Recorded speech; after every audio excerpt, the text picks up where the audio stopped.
میرے بیٹے، جس دن تو پیدا ہوا ہم نے اپنے لیے جینا چھوڑ دیا۔ ہوئے ہوئے ہوئے ہوئے، ہم تیرے لیے جیے۔ تیری ماں تجھے دودھ پلاتی تھی، میں تیرے لیے روٹی کے نوالے لاتا تھا۔ میری ساری کمائی پہلی اور آخری سب تیرے اوپر لگتی تھی۔ تجھے خوش دیکھتے تھے تو خوش ہوتے تھے، تجھے روتا دیکھتے تھے تو ہم روتے تھے۔ وَإِذَا ذَاقَتْكَ بِالسُّقْمِ لَيْلَةً لَمْ أَدْلِ سُقْمَكَ إِلَّا سَاهِرًا أَتَمَلْمَلُ۔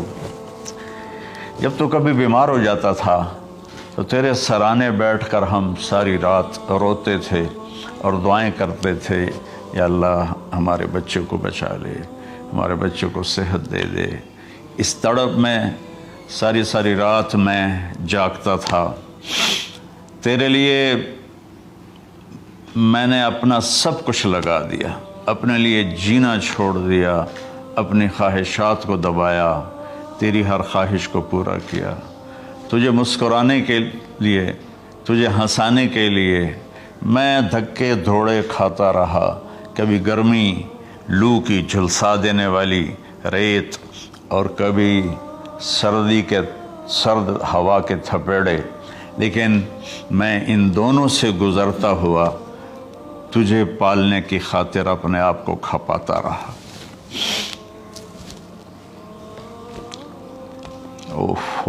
فلما بلغت السن والغایۃ التی الیہ مدی ما فیک کنت اؤمل۔ بیٹا، میں نے اپنے ہڈیوں کا رس بھی تیرے اندر ڈال دیا۔ صرف کمائی نہیں، میں نے اپنے ہڈیوں کا رس تیرے اندر ڈالا۔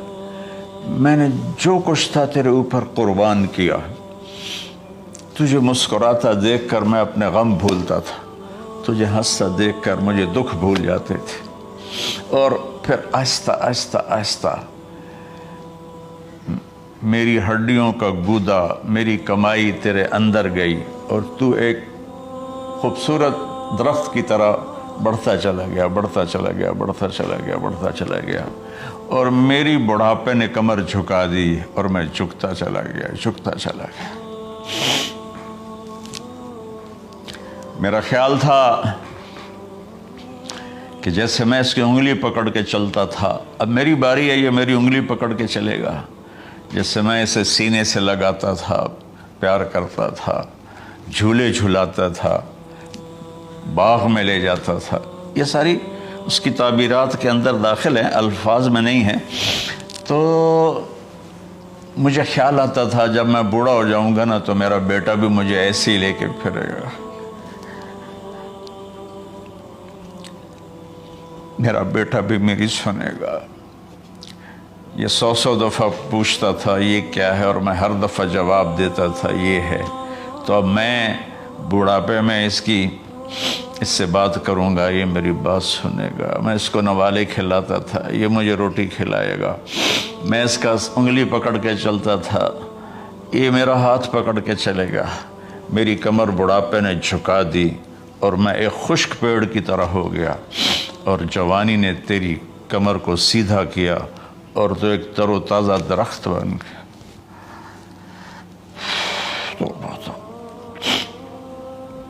تو مجھے خیال آیا کہ میں نے 20 سال اس بچے کو پالا ہے، ابھی اپنی ماں اور باپ کو دیکھے گا، لیکن ایک دم اچانک کیا ہوا؟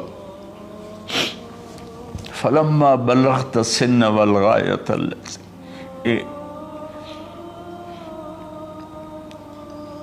الیہا مدی ما فیک کنت اؤمل۔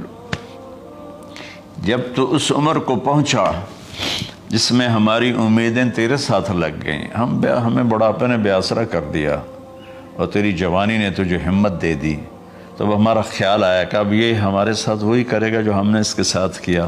لیکن کیا ہوا؟ جعلت جزائی غلظۃ وفظاظۃ کأنک انت المنعم المتفضل۔ تو اتنا بدتمیز ہوا، تیری زبان چھری بن گئی، تیرا رویہ زہر بن گیا، اور میری ساری زندگی کی محنت کا بدلہ تو نے مجھے نافرمانی سے دیا، بد اخلاقی سے دیا، بدتمیزی سے دیا۔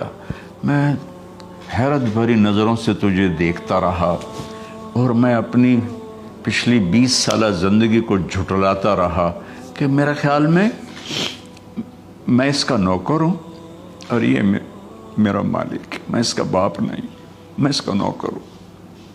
کیونکہ ماں باپ کے ساتھ ایسا کوئی نہیں کرتا ہے، یہ میرا مالک ہے اور میں اس کا نوکر ہوں، اس لیے مجھے ڈانٹ رہا ہے۔ کتنے بچوں کو میں نے یہ کہتے سنا اپنے باپ کو، تو میرے واسطے آج تک کیتا کی، تو میرے واسطے آج تک بنایا کی۔ اور جو باپ بے بسی کی تصویر بنا ہوتا تھا وہ شکلیں بھی میرے سامنے ہیں۔ تو کمال کے اشعار، میں سوچ رہا ہوں جو میرا یہ حال ہے 1400 سال بعد کہ میرے آنسو نہیں رک رہے، تو اللہ کے نبی تو زارو قطار روئے تھے، داڑھی آنسوں سے تر ہو گئی تھی۔ کہا بیٹا جب تو نے میری ساری زندگی کی محنتوں کا بدلہ بدتمیزی سے دیا، گالی گلوچ سے دیا، دھکے دے کر باپ کو گھر سے نکال دیتے ہیں، تو بیٹا میں یہ سمجھا کہ تو نے ایک خواب دیکھا تھا، تو نے ایک خواب دیکھا تھا کہ تو باپ ہے اور یہ بیٹا ہے۔ اصل حقیقت یہ ہے کہ یہ مالک ہے اور میں نوکر ہوں۔ پھر آگے کہتا فَلَيْتَكَ إِن لَمْ تَرَ حَقَّ أُبُوَّتِي فَعَلْتَ كَمَا الْجَارُ الْمُجَاوِرُ يَفْعَلُ۔ اچھا چلو بیٹا، تو نے مجھے باپ تو نہ سمجھا، چلو ایک پڑوسی سمجھ لو۔ عرب میں پڑوسی کا بہت خیال کیا جاتا تھا، اور یہ عرب کی شان تھی کہ اپنے پڑوسی کو وہ عزت دیتے تھے جو اپنے گھر میں ایک دوسرے کو عزت دیتے تھے۔ تو اس نے پھر اس کی طرف اشارہ کیا کہ اگر میں تیرا باپ نہیں ہوں، تیرے رویوں کو دیکھ کر تو یہی لگتا ہے کہ میں تیرا نوکر ہوں، تو میرا مالک ہے، تو چلو اتنا تو کر دے جتنا ایک پڑوسی کے ساتھ کرتا ہے۔ فَأَوْلَيْتَنِي حَقَّ الْجِوَارِ وَلَمْ تَكُنْ عَلَيَّ بِمَالٍ دُونَ مَالِكَ تَبْخَلُ۔ تو پڑوسی پر تو عرب خرچ کرتے ہیں، تو بھی تھوڑا سا میرے اوپر خرچ کر دیتا اور تو بخیل نہ بنتا، اور میرے خوابوں کو چکنا چور کر دیا، میری امیدوں پر پانی پھیر دیا، میرے بڑھاپے کو ذلت اور رسوائی میں بدل دیا۔ اچھا میرا پتر جا خوش رہو۔ ماں باپ کہاں بد دعائیں کرتے ہیں؟ تو میرے نبی کی آنکھوں سے آنسو، یہ ساری داڑھی تر ہو گئی، تو آپ نے اس کے بچے کو گریبان سے پکڑا اور جھٹکا دے کر دھکا دے کر دفع ہو جا، انت و مالک لابیک، تو اور تیرا سب کچھ تیرے باپ کا ہے۔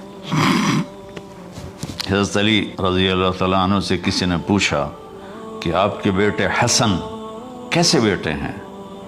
کہا حسن میرا وہ بیٹا ہے کہ جب میں چلتا ہوں تو میرے آگے نہیں چلتا، میرے پیچھے چلتا ہے۔ جب کہیں بیٹھنے کا موقع آتا ہے تو یہ پہلے نہیں بیٹھتا، پہلے مجھے بٹھاتا ہے پھر خود بیٹھتا ہے۔ جب کھانے پر بیٹھتے ہیں تو یہ روٹی کی طرف ہاتھ نہیں بڑھاتا جب تک میں نہ بڑھاؤں، یہ سالن کی طرف ہاتھ نہیں بڑھاتا جب تک میں نہ بڑھاؤں۔